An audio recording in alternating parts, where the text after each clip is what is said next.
स्वागत है दोस्तों डॉक्टर अनंत काबरा के यूट्यूब चैनल मेरी कलम मेरा दृष्टिकोण में। आज हमारे चैनल के माध्यम से हम डॉक्टर अनंत काबरा के एक साहित्यिक पुष्प सर्पिल चाल लघु कथा संग्रह की लघु कथा पेश करने जा रहे हैं। इसका रसानंद लें। लघु कथा का शीर्षक है किरण।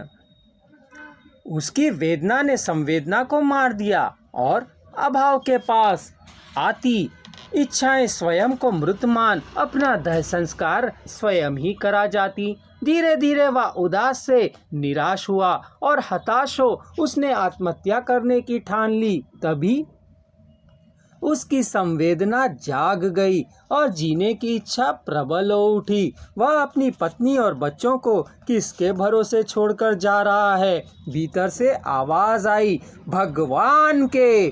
फिर प्रश्न उठा, क्या वो भगवान तुझे तेरे जीवन का सुख नहीं देंगे? और वह चल पड़ा अपने घर तेजी भरे कदमों के साथ, अपनी पत्नी और बच्चों को चूमने जो उससे उसका कर्तव्य संवेदना के लिए सुना गए और उसकी इच्छा से कहला गए।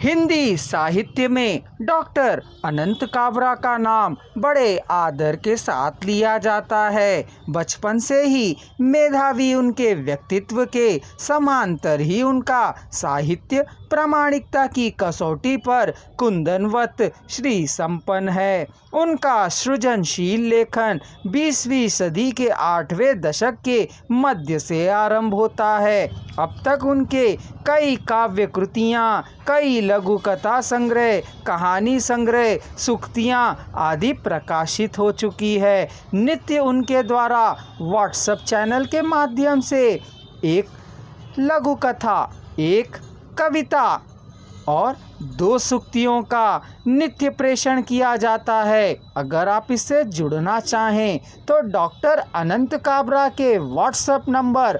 9849018444 पर संपर्क कर जुड़ सकते हैं।